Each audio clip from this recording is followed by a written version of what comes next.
This 2025 Balloons over Waikato was held from the 18th to the 22nd March. In this vlog, Ceci and Joe will be sharing the hot air ballooning, where balloons and pilots from around New Zealand and the world take to the Waikato skies. Please watch until the end. We have a special video of Miss Katie, the aeronaut of the newest balloon. The history of hot air ballooning begins with the Montgolfier brothers in 1783, who invented the first practical balloon, and the first manned flight took place in Paris on November 21, 1783. The first recorded manned flight in a hot air balloon took place in Paris, with two noblemen from the court of Louis XVI and Marie Antoinette piloting the balloon. It was built from paper and silk by the Montgolfier brothers. The first accident happened in 1785 when two pilots died when their balloon caught fire and crashed during an attempt to cross the English Channel. Cappadocia, Turkey is the most famous hot air balloon ride on the list that is not a festival.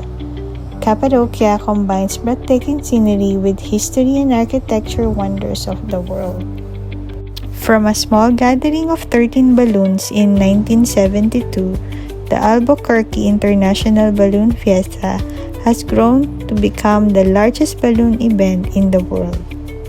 Held each year during the first week in October, the Balloon Fiesta now features about 600 balloons and 700 pilots. Come, let's take flight. Leave your earthly cares behind you and soar up towards the heavens as you watch this vlog.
And so if we can go up and down to find that direction, and then that's how we steer. So it's kind of like 3D sailing. So if we want to get winds going a little bit more to the right above us, we just go a little bit higher to get the movement off to the right, and then we can go a little bit down.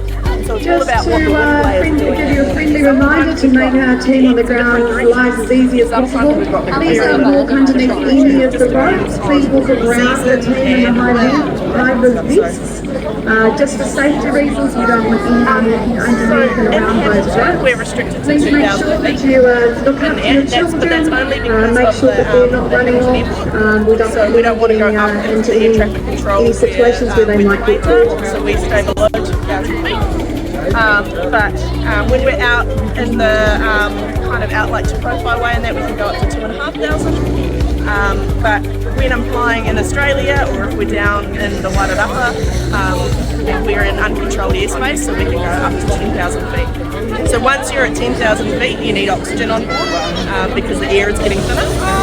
But yeah, 10,000 feet is a really long way up when you're in a picnic basket. So usually how long it takes you to 10,000 feet? Yeah, to get up there.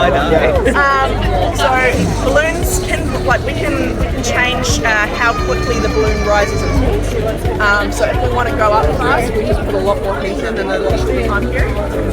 Usually we would go up and down on a standard day. We would go up and down at about 300 feet a minute. So quite a slow kind of glide path. If we're flying in competitions or we need to go up and down fast, some of our racing balloons, our skinnier balloons, like our is different shape and it's made for competition. Those balloons can go up and down at about 1,200 feet. So very fast. It's like being on an elevator going down. And so the balloon obviously changes. It does a few things at that speed. It changes shape and the float will twist and bend a little bit. We only would do that if we're really into it. But they are designed mechanically to do it. So structurally in there, they're very strong enough that they can manage that deforming and shape changing through as you're going through wind layers.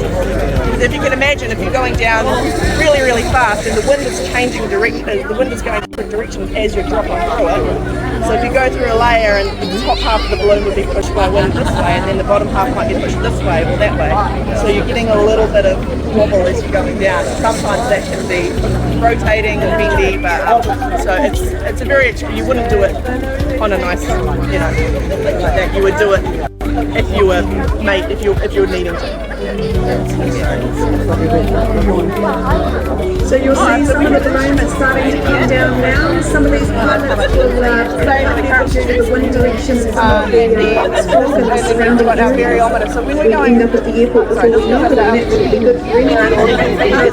Hamilton Lake, we're just slightly higher where we are than where we took off. And that gives us and then some of them are planning to head to the city. And then this is our vertical speed. So saying 0 we're not moving, but it'll tell us how many feet per minute we're going up or down, so that we know how fast we're going and that we know how high we are above the ground, so that we don't go up into controlled airspace.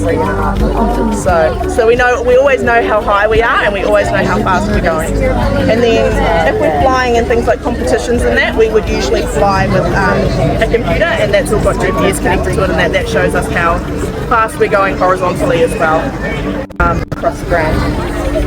But I'll just burn again. So again, if you've got little ones that are a bit spooked, maybe just cover their ears. Let's learn more about hot air balloon from a pilot, Miss Katie. 3.5 kilometers of stitching and about 300 hours on a sewing machine. So she's a really, really, really big quilt. No, it's just a double barrage. You just have to be really careful about which part you're sewing so you don't sew it together in the wrong direction. That's the kind of interesting thing about building a hot air balloon, is that most other aircraft, if you're building them, you know what shape they're going to be. more than anything else. And it would be unsafe for us to jump from the balloon because it's a weight-dependent aircraft. The balloon will accelerate if it loses weight. So we gain about 1,000. We gain 100 feet of lift with every 10 kilos of weight that we lose. So say if a 100 kilo person jumped out of the balloon, we would gain 1,000 feet of lift. And so the balloon would shoot up to 1,000. Would shoot up 1,000 feet in that time. And so we wouldn't ever risk jumping out of an aircraft unless it's raised for that, like it's a skydiving balloon or something like that. But I hear one news is On the right hand side, we've got the yellow balloon, that is hard oxygen, and the white upper balloon.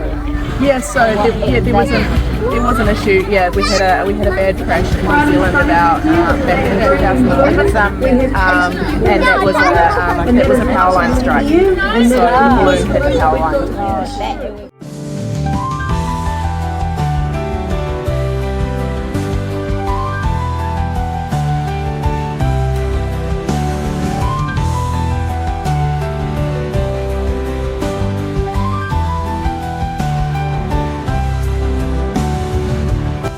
We hope you enjoyed our journey with us. Please like, share, and subscribe. Thank you and see you in our next vlog.